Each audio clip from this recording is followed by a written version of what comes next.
This video will show you how to get started with the ETSL for 3rd grade. The first thing you want to do is open an internet browser and type in ebly.com. Once you get to the Ebly website, you're going to hover over ETSL up here at the top and click ETSL Log On. That's going to bring you to the place to log on with your username and password. You either have received your username and password already or you will receive it at your orientation day. So go ahead and log in. Once you're logged in, it's going to bring you to your general homepage. This homepage is going to show you all of your content, your lessons that you have assigned to you. So as you can see, this one, we have 3rd grade lessons 1 through 20, divided into groups of 5 lessons. Before we get into the navigation, I want to show you how to change your password because of course passwords start off general and you want to make it something more specific. So if you hover over this menu over here on the left and scroll down to My Profile and click, you'll see your information filled out here, including your password. Scroll to the bottom, click Edit, update your password on the top line, put the same password in under the Confirm Password, and then click Save. You're welcome to also add in, we just put in general things for your city, state, date of birth, all of that. So you're welcome to update that as well. So go ahead and click Save for your profile. Once you've done that, you're all set. So the next time you want to be sure you write it down or save that new password. The next time you log in, you'll need it. Then you want to go back to My Learning. That's kind of your general home page for everything.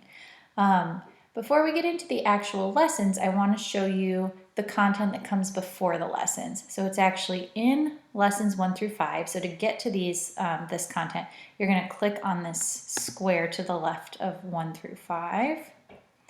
And as you can see here, you have a section that says before the lessons, and there's a couple of parts in there, and then we get down into the lessons, which we'll talk about here shortly. So the before the lessons is going to take you about a half day to get through the content, to get through the videos, and to watch that before you get started. Highly recommend doing this a couple weeks before school starts or before you're planning on beginning Ebly if you're not at the beginning of the school year. So the first part, and again, to get into the part, you're going to click that Ebly square to the left of it. See this little arrow in the top left? If you click it, it's going to make sure that you can click through everything in your content. So this little arrow is kind of important. If you're ever unable to click through, go ahead and click that. It's going to give you a directions page, and then to navigate, in the bottom right here, this little 2-page button is going to have all your documents. So if you click it, they're going to pop up. If you click on each one, the document itself will pop up. All right, so there's your documents. And to navigate your pages, you're going to click Next. And here's a video for you to watch your online course introduction. Once you're finished with that one, you're going to go ahead and click Next. Here's another video, Ebly in action, about Ebly and how Ebly works. And then you're going to get some directions that say, for the next video, have a paper and pencil. You can also follow along with this document. So when it references a document, go ahead and click in the bottom right, pull up that document. Of course, if you've ordered the materials, you'll already have it in your binder, but you're welcome to either just, have it on an iPad or have it digitally, or you can print it out to follow while you're watching this next video. Now these videos, these introduction and theory videos are really critical for you to understand the why you're doing what you're doing. So be sure and dedicate the time to watching those. And as you'll see, you'll click through and there's a few more. So that's that first part and before the lesson, super important. Now when you get all the way through it, I'm just going to click through so that you have a quick visual of what everything looks like in here for 3rd grade. Once you get all the way to the end,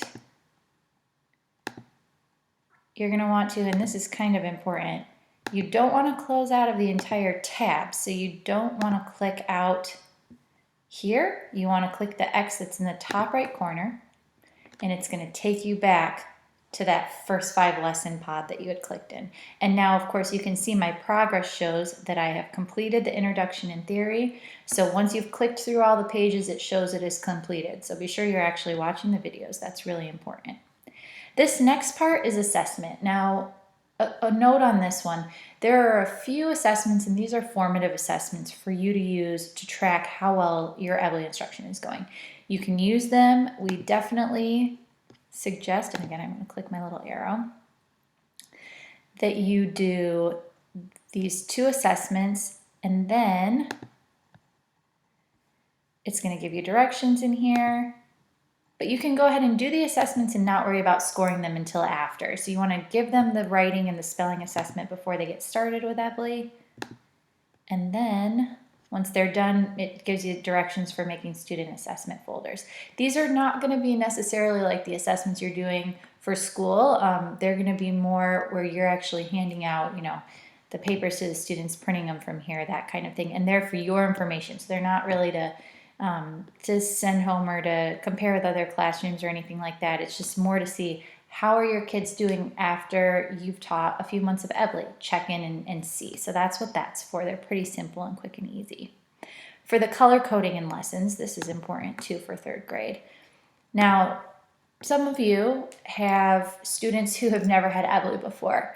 And if that's you, you're going to go ahead and you are going to start at the beginning, lesson 1, and you're going to go all the way through. However, some of you may have students who are already familiar with EBLI, who had it in 2nd grade or even kindergarten, 1st and 2nd grade.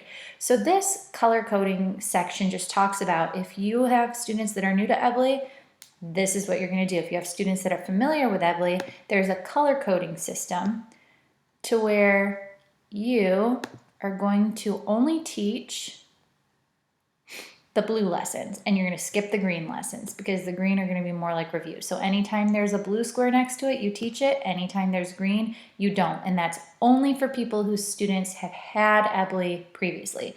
Most of you don't have students who've had EBLI previously. You're just going to go through the whole thing, but you can read more details in that section. And again, it's showing my progress is complete. Part 4 has some resources that you can share with parents. We recommend sending an email with these attachments and the videos. Really powerful stuff talking about our apps. So be sure and check out those resources yourself. Share it with your parents. This part 5 talks about adding your data. So this is not talking about the assessment that we have in our section. This is talking about the data that you do school-wide. So whatever assessments you're doing school-wide, your school has agreed and signed a contract to allow you to share your student test score data. There's a document down here for entering, and it's an Excel doc that you can download, save to your computer, and enter your test score data. And there's a little video here that shows you how to use the document.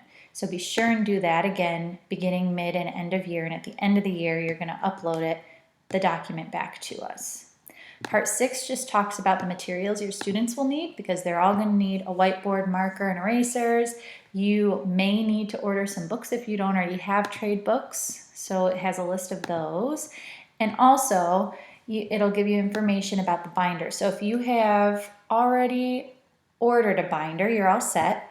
If not, you can go ahead and print the table of contents and print the binder cover and create your own binder as you go.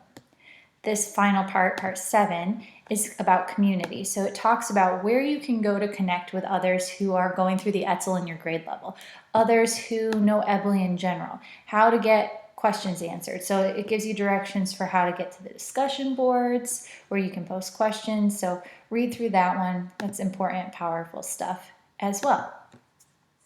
So once you've completed the before the lesson section, you are ready to get started with your actual lessons.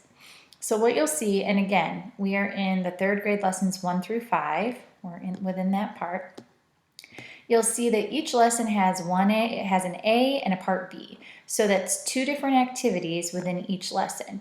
Your goal is to get through 2 activities, so 1 full lesson in a day. Now, at the beginning, you're going to go a little slower because you and your students are getting used to EBLI. And then once you get about a month or 2 in, it's going to get to where you're going faster and you may end up doing a lesson and a half, so 3 activities in a day.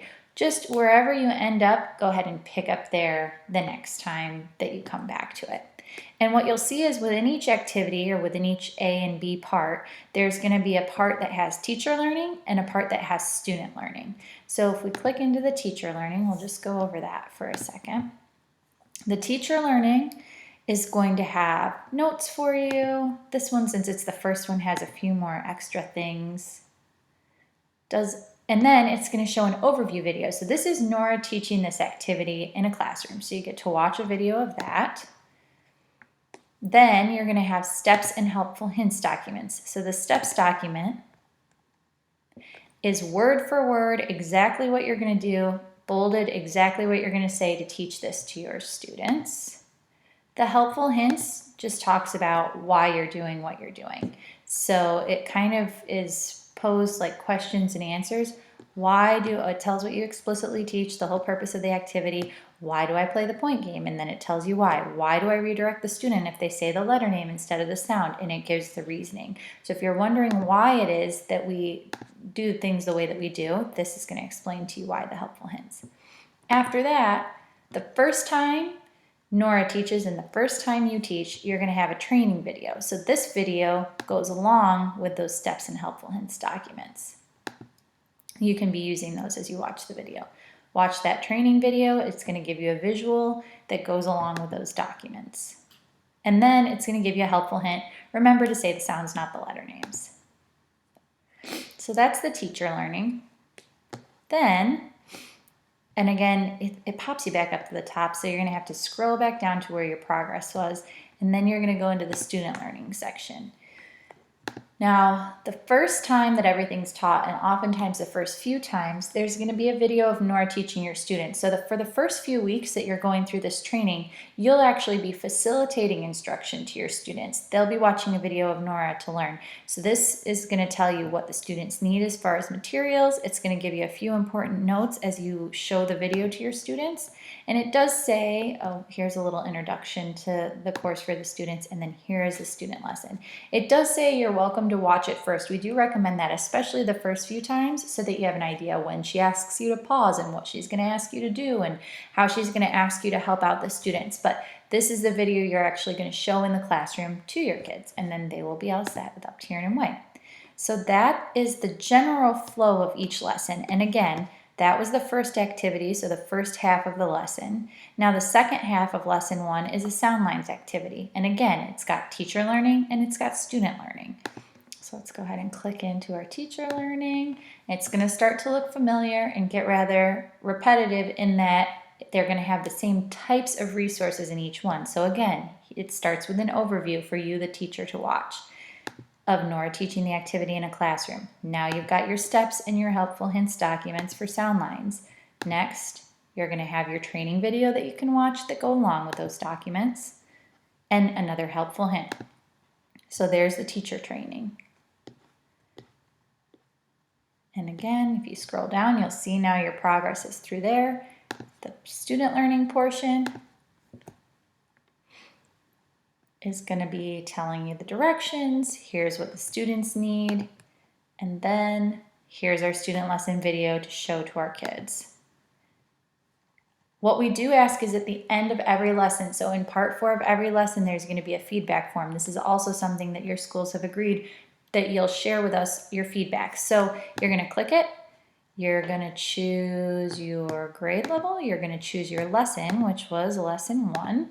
And then you're just going to share any questions, suggestions, features, or feedback about this lesson. So if it went great with your kids, tell us that. If it was clunky, tell us that. If you could use some extra videos, if you had too much video, if you would, arrange this differently yourself, let us know whatever feedback you have, because we take it and we adjust the course depending upon your feedback. So once you type it in, go ahead and click submit, and you'll just take a minute to do that for each lesson in part 4 at the very end of each lesson. So that is how it works with your lessons. And again, you're going to go ahead and you're going to be repeating. So what happens with Ebbly is the activities actually repeat, but you're using different words. So for example, this second half of lesson 1 is the sound lines, and then it tells you what words you're teaching with the sound lines. Now lesson 2B, the second half of 2, is sound lines again, but it's with different words. So there's going to be a fadeaway where even though Nora may be teaching, you may not have the training video because you've already had it recently. Some videos may be a review. And then eventually it's going to get to where there's no video of Nora teaching and then you're teaching by yourself. So it's going to let you know, hey, you're teaching it now. Be sure and use that steps video to teach. And everything builds upon the previous lessons, so it really is very logical. The students really love the student lesson videos, which is very fun. When you're done and all the way through lesson 5, which again should be about a week if you're doing 1 lesson per day, so 2 activities or 1 lesson per day, you can go back to My Learning to get to the rest of your lessons. One note though I wanted to say before that.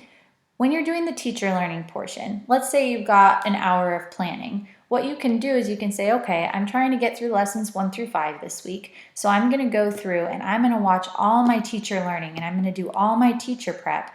And then I'm going to go in and do the student learning actually during the days. So you can take, and do the part 1 and part 3, these teacher learning sections. You can do those all in a planning section or, on your own time, obviously not within the classroom, because that's what's going to be the most useful to you, is to take the time away and do that. So don't feel like you can't go ahead there, like you have to go totally in order, because you can just do all the teacher learning for the week or for a whole lesson or for a couple of lessons and then go back and do the student learning.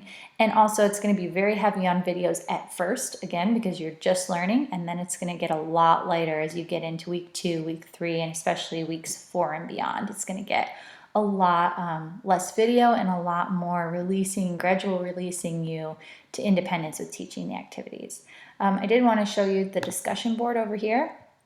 There are some directions on this in your before the lessons part, but when you want to add a question, you're just going to click to discussion, be sure you're within the lessons that you have a question on, click these 3 little dots, say add topic, and then you're going to type in your title, type in your question, your discussion, and click post. You can also, let's see, if you're in the discussion board, you can also respond to someone else. So you'll see here's a timing out question that someone else had, and you can comment on it, type it in and comment. So you can answer other people's questions, or you can add your own suggestions, or you can add your feedback on their discussion. So that's how that works.